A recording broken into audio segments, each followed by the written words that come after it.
What's up guys, welcome back to our channel. और आज हम बात करने वाले हैं Breaking Bad season 1 episode number 7 के बारे में। और इस एपिसोड के साथ सीजन 1 खत्म। अगर आपने पहले के एपिसोड्स नहीं देखे हैं तो डिस्क्रिप्शन में लिंक है, जाके देख सकते हैं, बिकॉज उनके बिना डेफिनेटली आपको कहानी समझ में नहीं आने वाली। So now without wasting my time any more, let's start the explanation of episode number 7।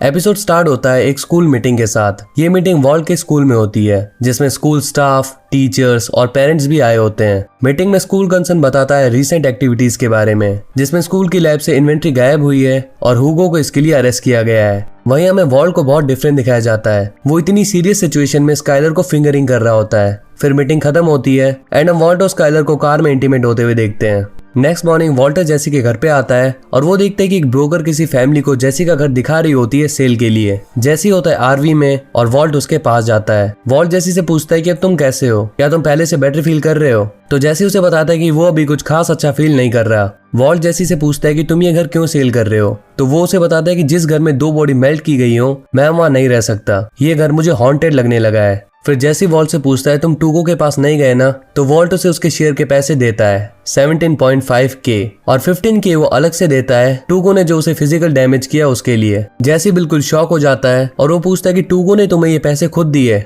But कैसे? तो वॉल्टर उसे बताता है कि उसने टूको के साथ डील की है। इस पे जेसी भड़क जाता है और कहते हैं कि तुमने उसके साथ डील क्यों की? तुमने देखा नहीं उसने मेरा क्या हाल किया? वॉल्ट उसे कहता है कि मुझे लगा हम टूको के साथ बिजनेस कर सकते हैं और अब हम हर वीक 2 पाउंड सेल करेंगे, $35,000 1 पाउंड का। जैसी अभी भी खुश नहीं होता और वो पूछता है तुमने मुझसे पूछे बिना डील कैसे फिक्स की और 2 पाउंड पर वीक ये कैसे होगा? वॉल्ट उसे कहता है हम कुकिंग को थोड़ा एक्स्ट्रा टाइम देंगे। जैसे उसे बोलता है मैं टाइम की बात नहीं कर रहा, हम सूडो कहाँ से लाएंगे? मुझे वीक्स लग जाते हैं उसे अरेंज करने में। इसे लाने के लिए मुझे न जाने कितने टाउन्स में भटकना पड़ता है। क्या यही तुम्हारा मास्टर प्लान है? तुम्हें एटलीस्ट एक बार मुझसे बात तो करनी चाहिए थी। नेक्स्ट सीन में स्काइलर और वॉल्ट डॉक्टर से मिलने आए होते हैं। डॉक्टर वॉल्ट से पूछता है कि वो अब कैसा फील कर रहा है, क्या मेडिसिन सही से ले रहा है? वॉल्ट डॉक्टर को बताता है कि मैं पहले से बेटर फील कर रहा हूँ। स्काइलर डॉक्टर को बताती है कि वॉल्ट का कलर अब बेटर हो गया है और थोड़ी एनर्जी भी आ गई है, तो इसका मतलब है कि ट्रीटमेंट सही चल रहा है और सूट भी कर रहा है। नेक्स्ट सीन में हम वॉल्ट और जेसी को एक जंक यार्ड में खड़ा हुआ देखते हैं। वो लोग वहाँ पे टूको का वेट कर रहे थे।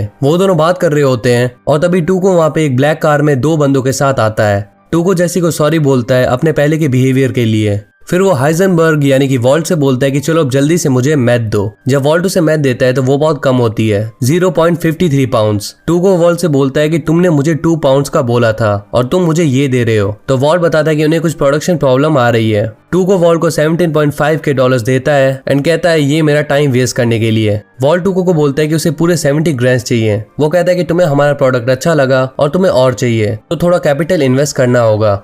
टूको उसे कहता है तुम्हें मुझे 25% पर वीक इंटरेस्ट देना होगा और नेक्स्ट वीक मुझे 2 पाउंड पूरा चाहिए विद नो प्रोडक्शन प्रॉब्लम। फिर टूको जा रहा होता है, तभी वॉल्ट उससे पूछता है क्या तुम 4 पाउंड हैंडल कर सकते हो? तो टूको उसके पास आता है और कहता है सुनो old man, talk is talk, पर मेरा पैसा ओ करना बहुत महंगा पड़ सकता है। फिर वो पैसा गुस्से से वहाँ पे फेंक कर चला जाता है। फिर जेसी वॉल्ट से बोलता है कि क्या 2 पाउंड कम था जो तुमने अब उसे 4 पाउंड का बोल दिया, हम सूडो कैसे अरेंज करेंगे? तो वॉल्ट उसे कहता है कि हम अब सूडो का यूज नहीं करेंगे, बल्कि सूडो की जगह पे कुछ और यूज करेंगे। तो जेसी थोड़ा खुश हो जाता है और कहता है तुम्हारे पास सच में प्लान था। फिर वॉल्ट उसे लिस्ट में कुछ सामान लिख कर देता है और जेसी को बोलता है कि वो इसे लेकर आए। जेसी उस लिस्ट को देखता है और कहता है कि ये मुझसे प्रोनाउंस तक नहीं हो रहा, तो फिर मैं इसे कैसे लाऊंगा? वॉल्ट उसे थोड़ा समझाता है और इक्विपमेंट्स लाने को कहता है। नेक्स्ट सीन में स्काइलर का बेबी शावर चल रहा होता है और यहाँ पे वॉल्ट जूनियर कैमरे से शूटिंग कर रहा है। मैरी कैमरे में न्यू बेबी का नाम एस्मेराल्डा रखती है, तो स्काइलर कैमरे में बोलती है कि ये बस तब तक के लिए है जब तक पार्टी चल रही है, तुम्हारा असली नाम होली होगा। तभी वहाँ वॉल्टर आता है और सभी उसे न्यू बेबी के लिए कैमरे में कुछ कहने के लिए बोलते हैं। फिर वॉल्ट एक छोटी सी और प्यारी सी स्पीच देता है अपनी बेटी के लिए। फिर नेक्स्ट इवेंट में स्काइलर सबके लाए गिफ्ट्स खोल रही होती है। तभी वो मैरी का गिफ्ट खोलती है तो उसमें एक टियारा होता है बेबी के लिए। वो टियारा गोल्ड और डायमंड से सजा हुआ था। तो स्काइलर मैरी को बोलती है कि ये बहुत कॉस्टली होगा, तुम्हें इतना स्पेंड नहीं करना चाहिए था। वहीं हैंक वॉल्ट से बोलता है कि तुम्हारे पास बियर से स्ट्रॉन्ग कुछ है पीने को। फिर वो दोनों अपने बैकयार्ड में ड्रिंक करते हैं। तभी हैंक अपनी पॉकेट से एक बॉक्स निकालता है जिसमें क्यूबन सिगार होती है। फिर वो दोनों से स्मोक करते हैं। वॉल्ट उसे बोलता है ये सिगार तो इलीगल है, तो हैंक उसे बोलता है कि इतना चलता है। फिर वो दोनों डिस्कशन करने लगते हैं। वॉल्ट हैंक से कहता है कि अगर किस तरीके से ये लाइन ड्रॉ की जाती है कि क्या इलीगल होना चाहिए और क्या लीगल। 1930 में तो ये ड्रिंक जो हम कर रहे हैं ये भी इलीगल थी, बट अब नॉर्मल है। हैंक उसको पूछता है क्या तुम कोकेन, हेरोइन, गांजा इन सब की बात कर रहे हो? तो वॉल्ट बोलता है हाँ। एक्चुअली वॉल्ट खुद ही को जस्टिफाई कर रहा है। हैंक वॉल्ट से कहता है कि कुछ ऐसी चीजें हैं जिन्हें कभी भी लीगल नहीं होना चाहिए। ये मैथ, कोकेन, वीड, इन सब ने लोगों की लाइफ रुइन कर दी है। फिर ये डिस्कशन यहीं पे एंड हो जाती है। फिर नेक्स्ट सीन में हम देखते हैं कि वॉल्ट अपने बेडरूम में बैठ के अपने लैपटॉप में ईस्टर्न हीलिंग के प्लेसेस के बारे में रिसर्च कर रहा है। ईस्टर्न हीलिंग के बारे में प्रीवियसली स्काइलर डॉक्टर से बात कर रही थी। एक्चुअली वॉल्ट को हायर क्वांटिटी में मैथ का प्रोडक्शन करना है, तो उसे इसके लिए टाइम चाहिए होगा। इसीलिए वो ये ईस्टर्न हीलिंग का बहाना बनाता है और स्काइलर को समझाता है कि ये ट्रीटमेंट इफेक्टिव हो सकता है। वो बोलते हैं कि पास के टाउन में ही है, तो मैं फ्राइडे को जाऊंगा और संडे तक वापस आऊंगा। स्काइलर उसे इसके लिए परमिशन दे देती है। फिर नेक्स्ट सीन में हम वॉल्ट को जेसी के गैराज में देखते हैं। वहाँ पे जेसी सारा इक्विपमेंट लेकर आ चुका है। वॉल्ट जेसी से पूछता है कि मैथिलमिन कहाँ है, तो जेसी उसे बताता है कि वो मैथिलमिन को नहीं ला पाया क्योंकि उसे ये कहीं पे भी नहीं मिला, पर उसे 2 लोग मिले थे जो ये अरेंज करवा सकते हैं, पर वो इसके लिए 10 ग्रैंड मांग रहे थे। वॉल्ट उसे कहता है कि तुम उसे दे देते। जेसी उसे बोलता है कि ये पहले का स्टफ ही बहुत एक्सपेंसिव था, तो उसके पास पैसे नहीं थे। वॉल्ट जेसी से पूछता है कि ये जो तुम 2 लोगों की बात कर रहे थे वो मैथिलमिन कहाँ से लाते, तो जेसी उसे बताता है कि वो उसे केमिकल सप्लाई की प्लेस से चुराते। वहाँ की सिक्योरिटी काफी टाइट है, इसीलिए ये लोग इतना ज्यादा चार्ज कर रहे थे। फिर वॉल्ट को एक आइडिया आता है और कहते हैं कि क्यों ना हम खुद ही केमिकल सप्लाई से इसे चुरा लें। जैसी वॉल्ट से कहता है कि आखिर हम ये करेंगे कैसे। नेक्स्ट सीन में हम देखते हैं कि मैरी स्काइलर के दिए हुए टियारा को वापस करने आई है क्योंकि वो बहुत कॉस्टली है और इस टियारा की जगह उसे कुछ पैसे मिल जाएंगे जिससे वो बेबी के लिए कुछ जरूरी चीजें खरीद सकती है। तो जब वो शॉप के ओनर से ये टियारा रिटर्न करने को बोलती है तो वो ओनर सिक्योरिटी को बुलाकर उसे अपने ऑफिस में बिठा देता है और कहता है कि ये टियारा 1 वीक पहले चोरी हो गया था। ओनर पुलिस को यहाँ पे बुला लेता है और कहता है कि हमने मैरी को पहले भी शूज की चोरी करते हुए देखा है और ये टियारा भी उसने चुराया था। अब स्काइलर को पुलिस का इंटरफेरेंस नहीं चाहिए होता, तो वो ओनर को धमकाती है और कहती है कि मैं ये बाहर सबको बताऊंगी कि तुमने एक प्रेग्नेंट वुमन को बिना किसी एविडेंस के चोरी का इल्जाम लगाकर रोक के रखा और ये चीज शॉप की गुडविल के लिए काफी बुरी हो सकती है। तो ओनर उसे जाने देता है। स्काइलर शॉप से बाहर निकलकर मैरी को कॉल करती है और गुस्से से एक वॉइस मैसेज छोड़ती है। अब रात को वॉल्टर और जेसी टाउन के केमिकल सप्लाई में होते हैं मैथिलिन की रॉबरी के लिए। वो दोनों वायर कट करके अंदर आ जाते हैं और वेट करते कि वो गार्ड कब राउंड पे जाए। वो राउंड पे तो नहीं जाता बट टॉयलेट में चला जाता है, तो टाइम की लिमिटेशन होने के कारण वो दोनों गार्ड्स को टॉयलेट में रोप की हेल्प से बंद कर देते हैं। फिर वॉल्ट थर्माइट से लॉक को तोड़ देता है और सेफ्टी अलार्म बजने लगता है। वो दोनों गैलन जग ढूंढते हैं बट वो उन्हें नहीं मिलते, तो वो मैथिलिन का पूरा ड्रम ही उठा के ले जाते हैं।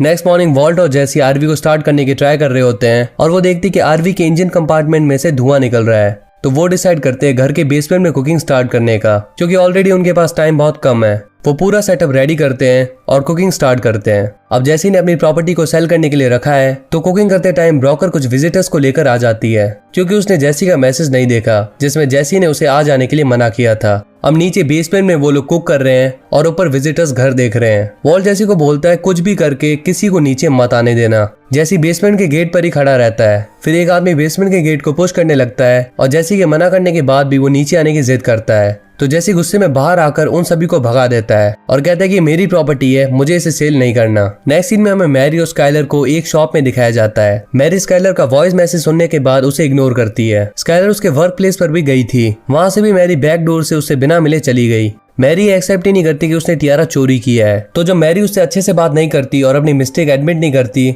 तो स्काइलर उससे गुस्सा होकर शॉप से चली जाती है। नेक्स्ट सीन में वॉल्ट घर पे आता है और वो बहुत ही थका हुआ होता है। वो उसी काउच पर बैठ जाता है। फिर स्काइलर आती है और उसे जूस देती है। वो वॉल्ट से पूछती है कि उसका एक्सपीरियंस कैसा था। वो कहता है अच्छा था। स्काइलर थोड़ी सैड होती है, तो वॉल्ट उससे पूछता है कि क्या हुआ है। वो बताती कि जो टियारा मैरी ने गिफ्ट किया था एक्चुअली वो उसने चोरी किया था, ना कि खरीद के लाई। ये सारी बातें सुनकर वॉल्ट स्काइलर को समझाता है कि कई बार फैमिली के लिए कुछ लोग गलत काम भी कर देते हैं। फिर वो स्काइलर से कहता है कि अगर तुम्हें पता चले कि मैं भी ऐसा कुछ काम कर रहा हूँ तो तुम क्या करोगी। इस पे स्काइलर कहती है कि मैं वो करूंगी जो तुम इमेजिन भी नहीं कर सकते। नेक्स्ट सीन में जेसी और वॉल्ट जंक यार्ड में होते हैं और वहाँ पे टूको आता है। वॉल्ट उसे मैथ देता है पर उसका कलर व्हाइट की जगह ब्लू होता है। वॉल्ट बताता है ये मैथ सेम है, बस कलर थोड़ा चेंज है। इसके बाद टूको उसे टेस्ट करता है। उसे इसका टेस्ट बहुत पसंद आता है और वो बोलता है रेड, ब्लू, ग्रीन कोई भी कलर हो, बस ये माल मुझे मिलते रहना चाहिए। वो उन्हें उसके पैसे दे देता है। तभी टूको के साइड में खड़ा उसका गार्ड वॉल्ट को बोलता है कि तुम बस ये अच्छी तरह याद रखना कि तुम किसके लिए काम कर रहे हो।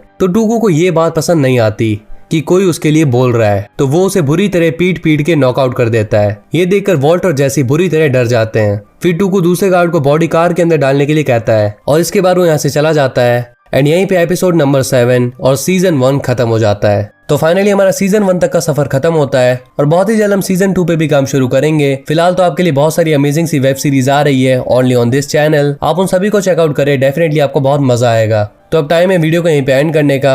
And if you enjoy the video then make sure to the like button and press the subscribe button if you new on our channel. Share it as much as you can and if you have any query just comment down and let us know. So will see you in the next one. Till then, peace out.